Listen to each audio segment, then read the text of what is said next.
The single biggest change is to the real estate excise tax. Right now, there's a flat rate. Anytime real estate is sold, the seller gives the state 1.28% of whatever they got for the property. A new law divides property up into 4 categories, each with their own rate. Real estate worth less than $500,000, between $500,000 and $1.5 million, between $1.5 and $3 million, and more than $3 million. For the first category, the rate is going down to 1.1%. For the second category, the rate's staying the same. For the most expensive real estate, the rate is going up to either 2.75 or 3%. That means if you sell a home worth $500,000 now, you'll pay $6,400 in taxes.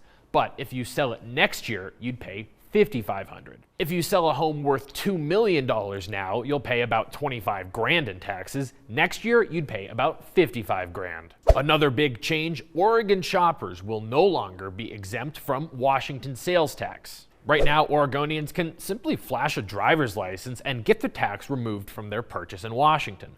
A new law changes that. Now they have to pay the tax on every purchase, but they can file for a reimbursement at the end of the year.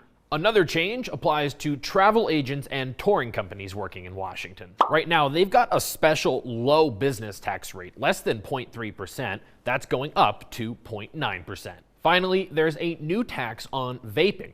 All vapor products, even those without nicotine, will now be taxed. Disposable e-cigs will now be taxed at 27 cents per milliliter of juice. Cartridges for reusable pens will now be taxed at 9 cents per milliliter.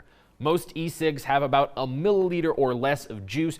Cartridges are usually 1 to 2 milliliters. So for the average vapor, a pretty small increase, but of course it could add up over time. Most of these taxes will go into effect sometime next year.